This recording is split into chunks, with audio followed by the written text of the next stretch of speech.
புதுக்கோட்டையில் 767 கோடி ரூபாய் மதிப்பிலான முடிவுற்ற திட்டப்பணிகளை தொடங்கி வைத்து முதலமைச்சர் உரையாற்றி வருகிறார். அதனை நேரலையில் பார்க்கலாம். சின்னசாமி விராலிமலை சண்முகம் ஆகியோர் நினைவா சின்னசாமி சண்முகம் பாலம்னு பெயர் வச்சார் நம்முடைய முத்தமிழறிஞர் கலைஞர் அவர்கள். புதுக்கோட்டைக்கு எத்தனையோ சிறப்புகள் பெருமைகள் இருந்தாலும் அதுல முக்கியமானது என்னன்னு கேட்டீங்கன்னா, இந்த புதுக்கோட்டை மாவட்டம் தலைவர் கலைஞர் அவர்களால் உருவாக்கப்பட்ட மாவட்டம். 1974ஆம் ஆண்டு ஜனவரி 1ஆம் நாள் திருச்சி மற்றும் தஞ்சை மாவட்டங்களின் சில பகுதிகளை ஒன்றிணைச்சு புதுக்கோட்டை என்ற புதிய மாவட்டத்தை முத்தமிழறிஞர் தலைவர் கலைஞர் அவர்கள் உருவாக்கினார். இந்த புதுக்கோட்டை மாவட்டத்து அரசு விழாவை புதுமையா நடத்தி காட்டியிருக்கிறார் நம்ம மாவட்டத்து பொறுப்பு அமைச்சர் ரகுபதி அவர்கள். சட்ட அமைச்சராக இருந்தவர் இப்போது கனிமவளத்துறை அமைச்சராகவும் சிறப்பாக செயல்பட்டு வருகிறார். மக்கள் நலனுக்காக ஏராளமான முன்னோடி திட்டங்களை உருவாக்கி தமிழ்நாட்டை மீண்டும் தலைநிமிர வச்சு பொருளாதார வளர்ச்சியில சாதனை படைத்திருக்கக்கூடிய நம்முடைய திராவிட மாடல் அரசு மேல பலரும் அரசியல் லாபங்களுக்காக வயிற்று பிழைப்புக்காக நாள்தோறும் அவதூறுகளை பரப்புறாங்க. அப்படி பரப்புறவங்களுக்கு முதல் ஆளா ஊடகங்களுக்கு முன்னாடி வந்து எதிர்வாதங்களை வைக்கக்கூடியவராக பதில் கொடுக்கக்கூடியவராக இருக்கிறவர் தான் நம்முடைய ரகுபதி அவர்கள். தன்னுடைய ஆழமான ஆணித்தரமான வாதங்களின் மூலமா ஆட்சியை காக்கும் அரணாக விளங்குகிறார். அவருக்கு உங்கள் அனைவரின் சார்பில் என்னுடைய வாழ்த்துக்கள். அதே போல இந்த மாவட்டத்தின் இன்னொரு அமைச்சர் மாண்புமிகு மெய்யநாதன் அவர்கள் பிற்படுத்தப்பட்டோர் மிகவும் பிற்படுத்தப்பட்டோர் துறை மூலமாக மிக சிறப்பான பணியை செய்து வருகிறார். திராவிட இயக்கத்தின் அடிப்படை நோக்கமே சமூக நீதிதான். அதனை காக்கும் துறையை அவர் கையில் வைத்துள்ளார். சாதி அடையாளமாக சுட்டப்பட்ட விடுதிகளை சமூக நீதி விடுதியாக பெயர் மாற்றியது. அது மட்டுமல்ல, விடுதிகளை நவீனமயமாக்குகிறார் மெய்யநாதன் அவர்கள்.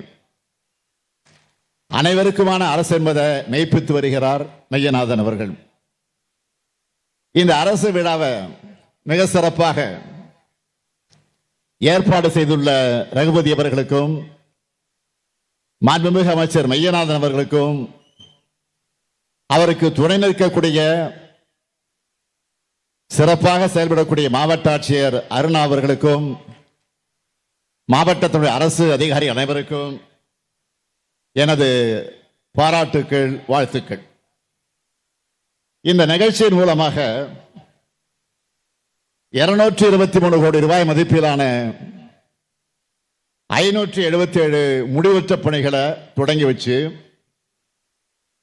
201 கோடியே 70 லட்சம் ரூபாய் மதிப்பிலான 103 பணிகளுக்கு அடிக்கல் நாட்டி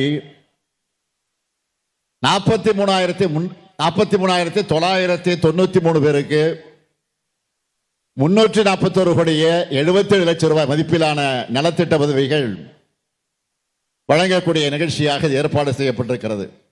ஆக மொத்தமாக 766 கோடி ரூபாய்க்கான நலத்திட்டங்களை மக்களிடம் வழங்கக்கூடிய விழா இந்த விழா.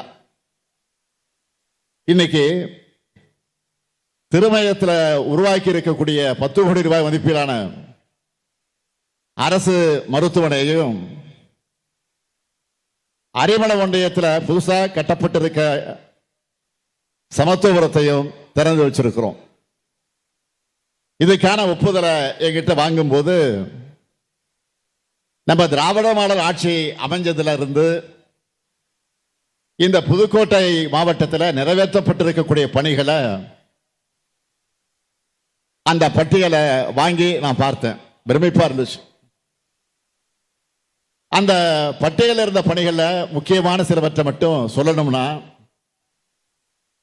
திருமயத்திலையும் ஆலங்குடியிலும் அரசு கலைக்கல்லூரிகள் தொடங்கப்பட்டிருக்கு. புதுக்கோட்டை மருத்துவக் கல்லூரி அருகே பல் மருத்துவக் கல்லூரி அமைக்கப்பட்டிருக்கு. புதுக்கோட்டை ராஜகோபால தொண்டைமானுக்கு மணிமண்டபம் அமைக்கப்பட்டு வருது.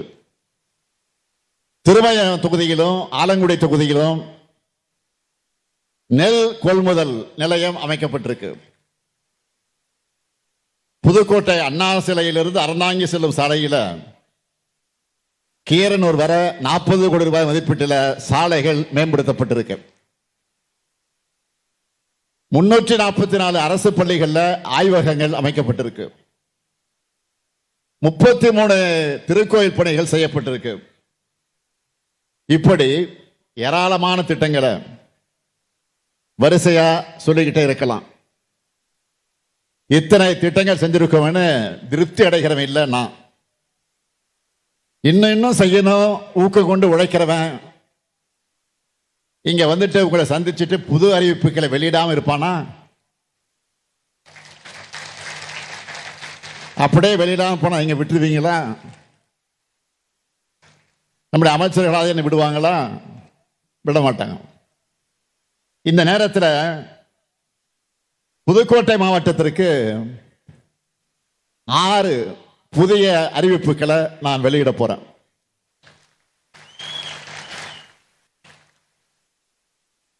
முதலாவது அறிவிப்பு, அறந்தாங்கி வட்டத்தில் இருக்கக்கூடிய வீரகொண்டான் ஏரி, செங்கலநீர் ஏரி உள்ளிட்ட முக்கிய ஏரிகள் 15 கோடி ரூபாய் செலவில் புனரமைக்கப்படும். இரண்டாவது அறிவிப்பு, கீரமங்கலம் பகுதி விவசாயிகள் நலன் கருதி அப்பகுதியில் சாகுபடி செய்யப்படும். காய்கறிகள் பழங்களை பாதுகாப்பாக இருப்பு வைத்திட குளிர்பதன கிடங்கு 1,60 லட்சம் ரூபாய் மதிப்பில் அமைக்கப்படும். மூணாவது அறிவிப்பு, ஆவடியார் கோவில் ஊராட்சி ஒன்றியத்தில் இருக்கக்கூடிய விளானூர் ஊராட்சி மற்றும் திருவனங்கூர் ஊராட்சி ஒன்றியத்தில் உள்ள வடகாடு ஊராட்சியில் 10 கோடி ரூபாய் மதிப்பீட்டில் உயர்மட்ட பாலங்கள் அமைக்கப்படும். நான்காவது அறிவிப்பு, புதுக்கோட்டை மாவட்ட இளைஞர்களுக்கு ஐடி துறையில் வேலை வாய்ப்புகள் அளிக்க புதுக்கோட்டையில் நியோ டைடல் பார்க் அமைக்கப்படும்.